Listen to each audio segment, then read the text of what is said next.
Welcome to the Tech Blog Writer Podcast, your guide to future tech trends and innovation in a language you understand. Now, over to your host, Neil Hughes. Welcome back to the Tech Blog Writer Podcast, where, yes, I am in Vegas covering the Magento Imagine event.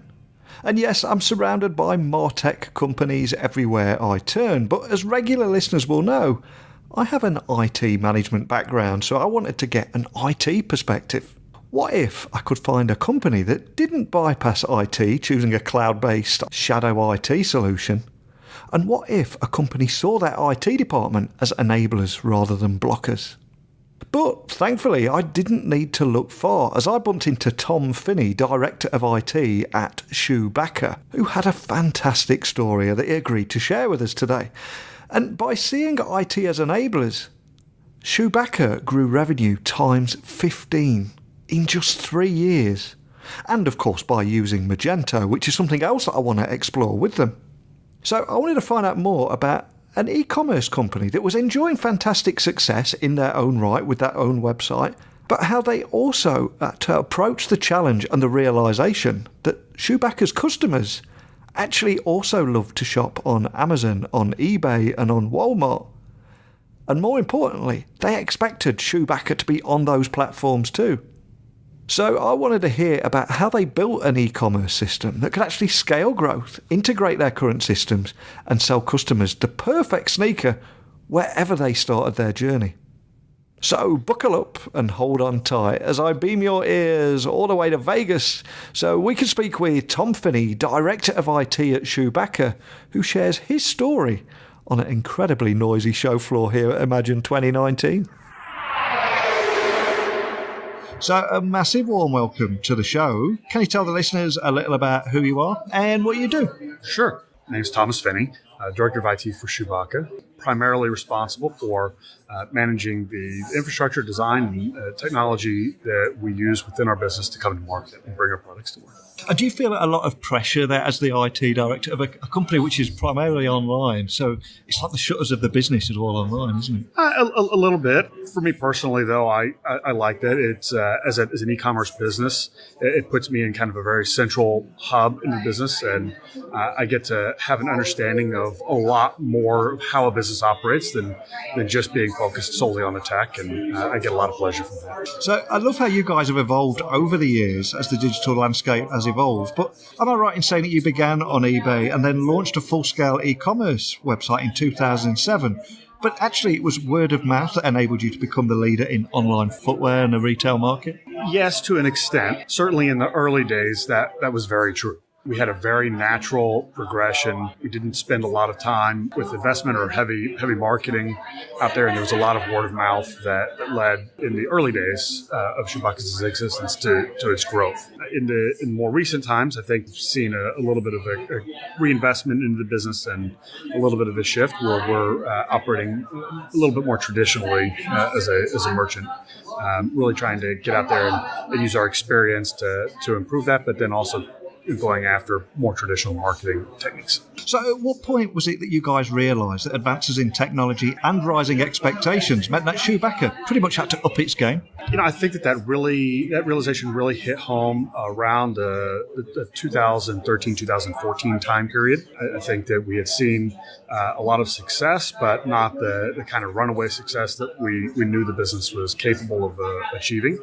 And so there was culturally within the business some decisions made to really, as you say, up our game and reinvest into what we're doing. It's actually about the time that we made the conversion to Magento 2 Enterprise. Did that in 2016, and it was a culmination of the decisions and realizations that were made in 2014. Can you walk me through rising through the tech challenges involved in actually improving a customer relationship management, planning processes and integration of all your systems? Because these are things that we don't often hear about, or the actual challenges behind making that a success, do we? Sure. So for us, it's really interesting because unlike a typical startup who's getting to start from scratch, we had a business that had been functioning but was not necessarily set up for scale. Yeah. And so we had put things into practice and technologies and things that were not very scalable, but were functional and inexpensive at the time that they were implemented. So there was a lot of challenge around trying to restructure, redesign the way that our business flowed, the way that our technology stack worked, the different products that we integrated with, and to be able to do that without shutting down business. It'd be nice if I could, from an IT guy's point of view, if I could just hit the pause button, redesign everything and start over. But it's never an option. You have to somehow or another manage to bring new things to market, restructure, and move quickly, all without interrupting the flow of business as you see it. And as that scale starts to happen, it really gets harder and harder. You get more visits, more people come to the site, the volume increases because of what you've done right, but that only furthers expose the areas that you've yet to complete your improvements in. And so it just escalates and accelerates your timelines to getting things improved. And what lessons did you learn there? I mean, there's going to be a lot of business leaders listening that are probably stuck in the exact same situation that you were in 10 years ago, but right now I'm thinking, we've got this legacy equipment, this legacy software. How do we move forward? Are there any lessons that you've learned from that? Yeah, I mean, probably one of the biggest takeaways that I personally have gotten from that is that an initiative or a drive, an impetus that exists to try and get things done quickly. Yeah. There's always, you see an opportunity to improve something, you want to get that done sooner than later, because the sooner you make that improvement, the sooner you can begin, delivering a return on your efforts. And when SHOEBACCA first started to do some of these improvements, I think that we, in the desire for expediency, overlooked and didn't necessarily do the best job in testing sometimes, and we'd solve one problem and create another problem while we're at it. So I think one of the biggest lessons that I've learned as we've done that is that be careful when getting in a hurry. Sometimes you can cost yourself more time when you rush. It's in the end, a couple extra weeks doesn't make that much of a difference. And a little extra testing will go a really long way. And overall, we'll speed things up in the real long haul.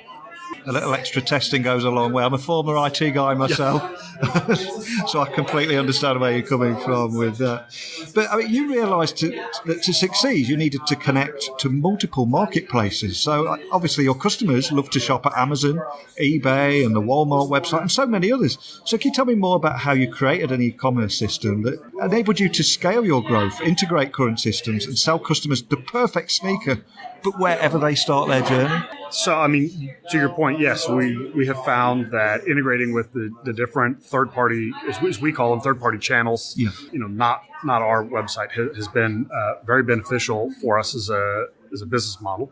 And so we've tried to figure out and really hit the customers wherever they happen to be. We wound up with a couple different technology partners and spent several different iterations trying to get that information out there and figure out, what the best way to get the technology in place to get products listed in all the different channels and manage all the orders, returns, all of that kind of stuff. It's been a challenge to get it all done. We use a couple of different syndication tools to help us to do that, and we aggregate everything back into our Magento store so that we ultimately treat every customer, regardless of whether they're Amazon, eBay, or SHOEBACCA.com, from a fulfillment side or from a customer experience side, post-purchase, it's all the same thing. It all comes through the same way for us, and we treat them with the same standards and the same metrics. Did you experience any rise in customer satisfaction as a result of those changes? Or? Yeah, well, I I think that it's kind of funny. You see the standards that are set forth by Amazon. Amazon's big industry leader is constantly out there and is really kind of driving the customer training or the customer expectations that exist.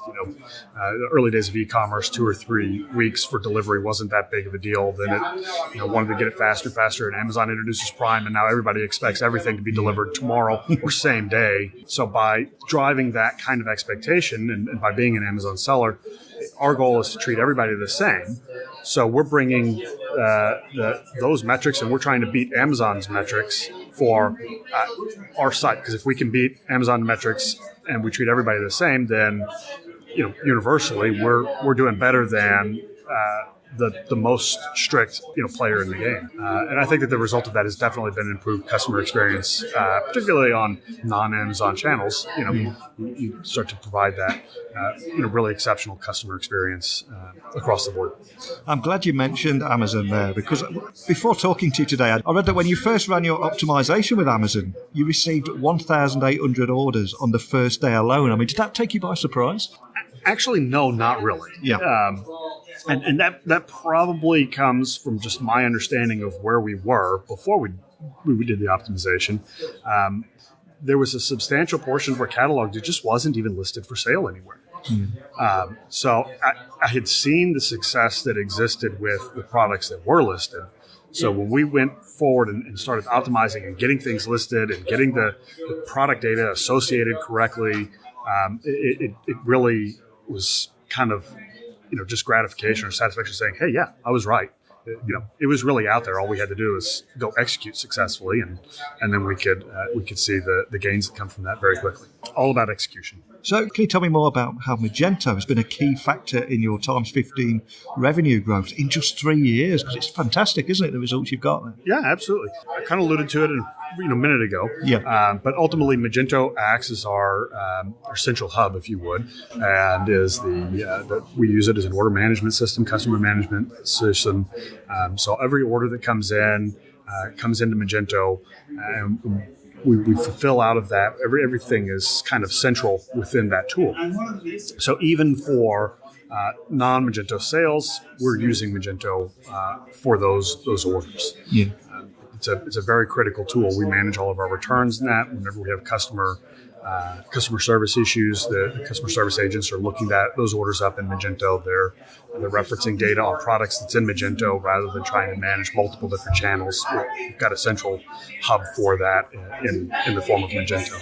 And then more recently, as we've seen the optimizations from our third-party stuff kind of be successful and begin to level out, we've been able to take the revenues that third parties make, reinvest it back into SHOEBACCA.com, and now we're seeing just massive growth out of our own site as we move forward with the initiative of building SHOEBACCA as its own brand, really trying to stand out and be something more than just a channel seller.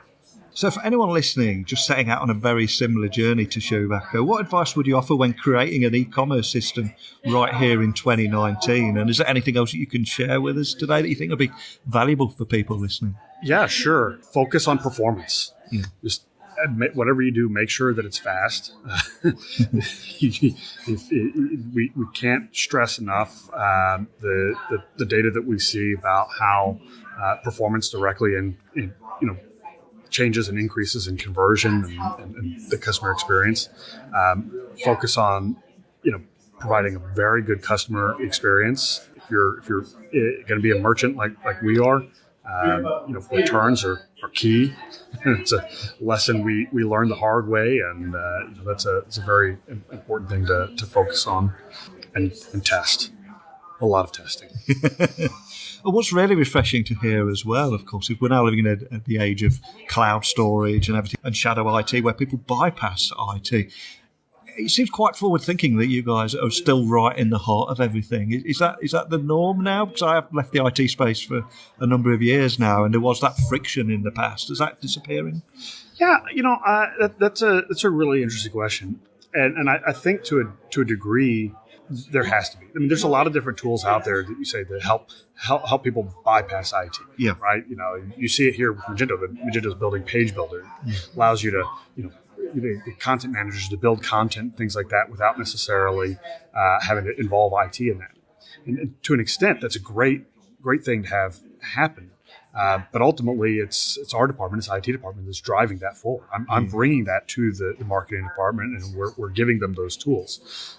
So we still find ourselves in the center of all of that. I think in our business, we've not really seen that friction.